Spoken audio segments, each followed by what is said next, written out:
Nous allons évoquer aujourd'hui avec notre invité le thème Togo, arbitrage dans le processus de facilitation, avantages et inconvénients. Notre invité, c'est Olive Aina, expert en médiation de conflits. Bonsoir, monsieur Aina. Bonsoir, Samuel. Alors, d'abord, on va attaquer directement le thème. Quand on parle d'arbitrage, comment est-ce qu'on le comprend? Qu'est-ce que c'est? L'arbitrage, pour le comprendre, il faut juste aller sur un terrain de foot et on voit l'arbitre dans ses œuvres. Ouais. Bon, ça c'est une explication assez imagée de la chose. Et pour être un peu plus spécifique, l'arbitrage sur une lignée de système de résolution de conflits. Donc, j'étais sur ce plateau, je parlais d'un simple fait. On commence par la médiation, la facilitation, la conciliation, l'arbitrage.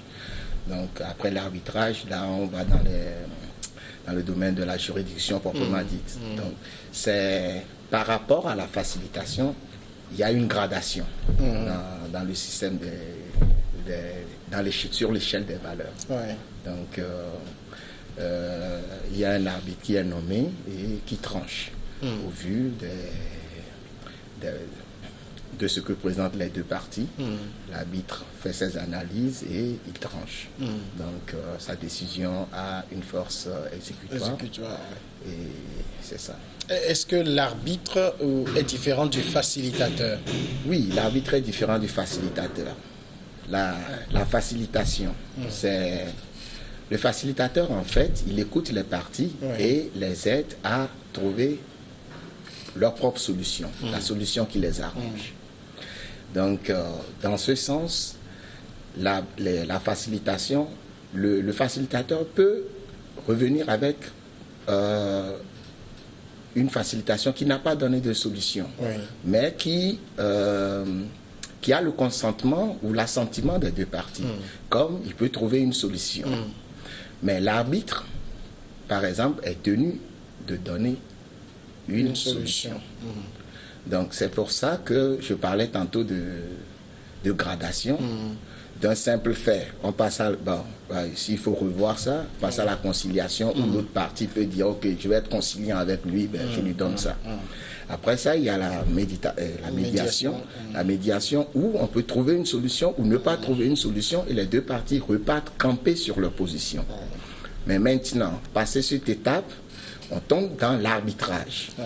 L'arbitrage est nommé et l'arbitre est nommé avec le consentement des deux parties. Il y a tout un mécanisme de nomination des arbitres. Et là, quand l'arbitre prend une décision, la décision devient exécutoire. Ça a le mérite de simplifier toute une procédure avant d'aller au niveau des juridictions. Vous savez, les juridictions, bon, c'est tellement codifié que trouver une solution à un problème, ça prend du temps. L'arbitrage a le mérite de trouver la solution très rapidement et la rendre exécutoire aux parties. Alors, puisque vous parlez d'échelle, est-ce que sur l'échelle, l'arbitrage, c'est le dernier, disons, le dernier recours avant la décision judiciaire? Alors, la facilitation se situe à quel niveau de cette échelle? La facilitation se situe au niveau, au deuxième niveau. Par exemple, après la conciliation, il y a la facilitation.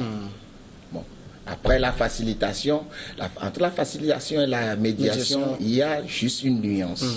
Donc, après la facilitation, si le problème est là et qu'il faille nécessairement le résoudre, puisque la facilitation n'a pas donné de résultat, donc on ira à l'arbitrage.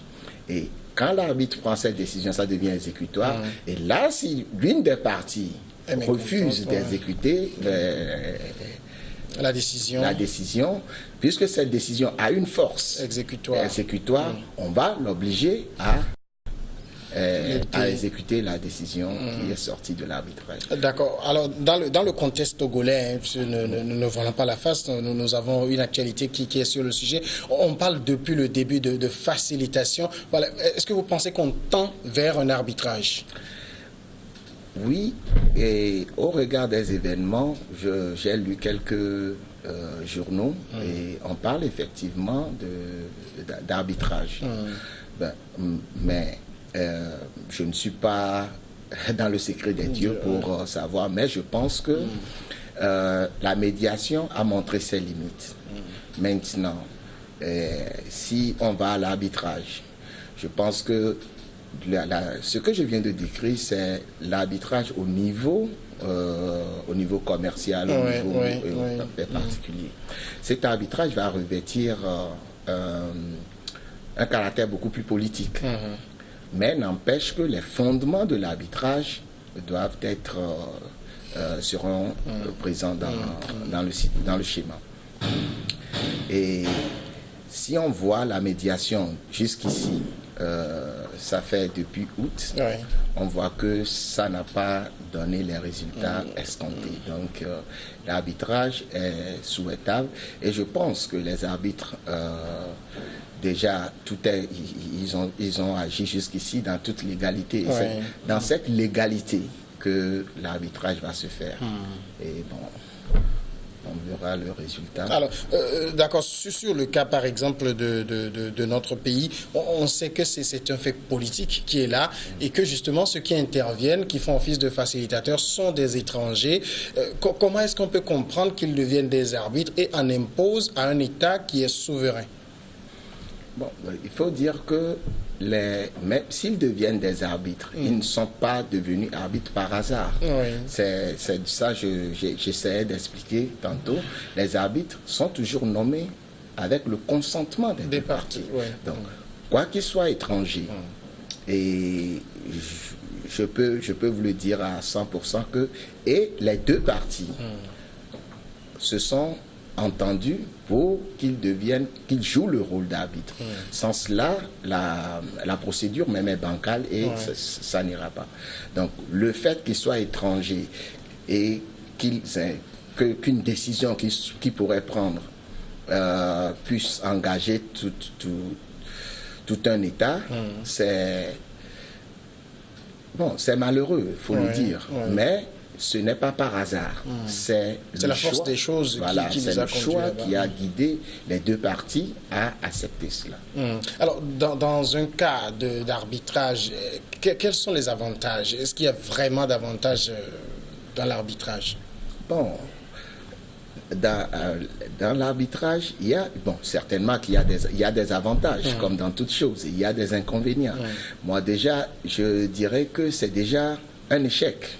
Si on prend la crise sociopolitique, moi j'aime toujours voir cette crise comme étant une crise sociale qui, par la force des choses, a été politisée. Bon. Maintenant, si on prend le fait même de ne pas, pour les deux parties, de ne pas pouvoir s'entendre entre elles, c'est déjà un échec. L'échec est d'autant plus cuisant que on a fait la facilitation. Donc, il y a déjà un apport extérieur. Et ça n'a pas marché. Là, on monte vers l'arbitrage. Bon, là où on est, maintenant qu'on est au niveau de l'arbitrage, il faudrait savoir que l'arbitre va trancher en toute légalité, selon les faits qu'il a analysés et dans un cadre précis. Maintenant, les décisions qui découlent de son analyse seront soumises. Je vais essayer de. Quand il y a l'arbitre, il y a toujours un comité. L'arbitre ne va pas prendre une décision et puis bon. Et le comité, généralement, surtout au niveau commercial, le comité d'arbitrage statue toujours sur la forme de la décision prise par l'arbitre. Sur le fond, mais une fois que cette décision est prise et que le comité d'arbitrage statue sur la décision, regarde la décision et que finalement on accepte cette décision, les avantages qui en découlent, c'est le respect, l'obligation aux deux parties de respecter. Cela mettrait fin à la crise. Maintenant, si vous me parlez d'autres avantages, je n'en vois pas tellement. Peut-être je suis un peu biaisé étant honnête, mais pour moi, c'est un échec, un constat d'échec. Ouais. Bon, l'avantage, c'est que la décision sera exécutoire, c'est une décision qui sera rapide et je n'en vois pas trop. Est-ce que l'arbitre a des moyens de coercition? L'arbitre, ici, dans le cas, normalement, l'arbitre a... Je vais scinder cette question. Au niveau commercial, au niveau privé, l'arbitre, en tant que tel, n'a pas... en tant qu'individu, en tant qu'organisation, n'a pas cette force coercitive. Maintenant, puisque ces décisions revêtent un caractère juridique et que ces décisions sont exécutoires, une juridiction peut forcer une partie à respecter la décision. Maintenant, si on vient dans le cadre politique, dans ce cadre politique qui est la nôtre, je pense que c'est la CEDEAO. Donc, la CEDEAO constitue cette force coercitive, a en elle cette force coercitive. Déjà, je pense que les humains, le Conseil de magistrature de la sous-région, c'est sur ces textes. Je pense, parce que c'est les seuls tests qui régissent vraiment l'arbitrage dans la sous-région, des tests liés des tests d'OHADA sur l'arbitrage. Maintenant, le Togo fait partie de l'OHADA. Et les 16 États de la CEDEAO ont cette force coercitive pour faire obliger l'une ou l'autre partie qui ne respecterait pas les décisions de l'arbitre.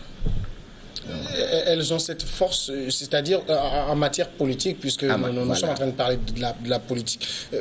Quel caractère peut revêtir cette coercition? C'est-à-dire, c'est d'abord des menaces de sanctions, c'est-à-dire c'est les gels des avoirs, du moins de ceux qui se refuseront à exécuter cette décision?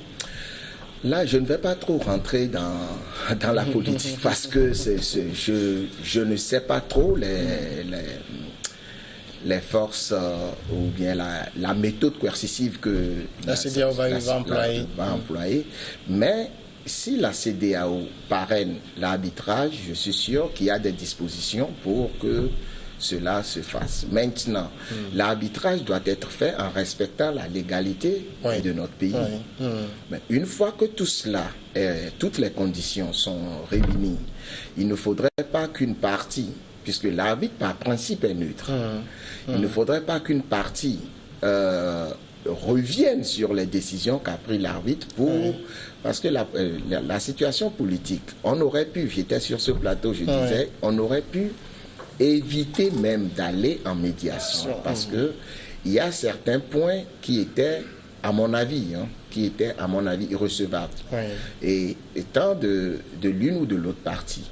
Donc, il faudrait on a manqué de développer ce consensus. Maintenant qu'on est ici, je précise bien, il faudrait que la légalité prime dans l'esprit de l'arbitre. Et une fois que cela est fait, les parties sont obligées de respecter. Et si les parties ne respectent pas cette décision, je pense que les mécanismes sont là, au niveau de l'OHADA, au niveau de l'OHADA, au niveau politique, pour les obliger à respecter.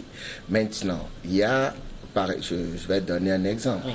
Et il y a par exemple, comment dirais-je, on peut demander au président de la République, au pouvoir, de faire certaines concessions et demander aussi au C14 de faire d'autres concessions. On ne va pas toujours à l'arbitrage pour avoir 100% gain de cause. Parce qu'il y a, si on allait à l'arbitrage pour avoir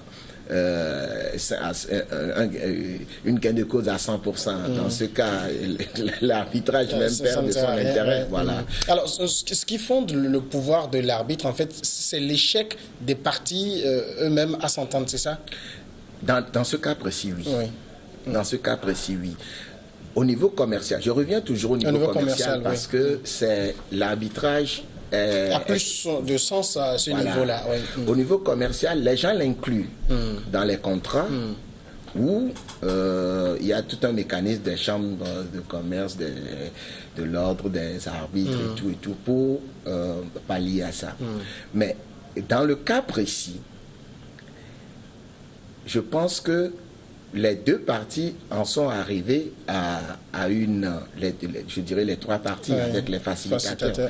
Ils en sont arrivés à un constat où, sans la force coercitive, cette situation va perdurer.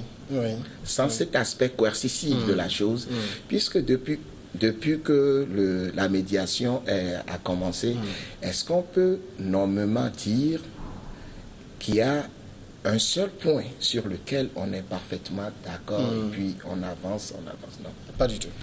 Donc, je pense que c'est pour ça que les facilitateurs ont jugé bon qu'il faudrait qu'on passe du rôle du facilitateur, du rôle de médiateur au rôle de l'arbitre. Donc, je pense que les partis aussi en ont fait ce constat. Donc voilà pourquoi on en est là aujourd'hui. Alors ça veut dire que le 31 juillet que tout le monde attend avec impatience. Alors il ne faut pas se leurrer, la décision ce ne sera pas des recommandations mais des choses précises à faire. L'arbitre ne fait... Est-ce que c'est le sens de la question, c'est de savoir à ce niveau-ci, est-ce qu'on peut encore recommander? Non, l'arbitre ne va pas faire des recommandations. L'arbitre, comme je le dis, l'arbitre tranche. Sur un terrain de football, il y a faute. Et puis, bon, c'est fini. On respecte les décisions de l'arbitre. Donc, les recommandations, ça peut être une fine. Peut-être par rapport à une décision, il peut suggérer quelque chose dans les attendus.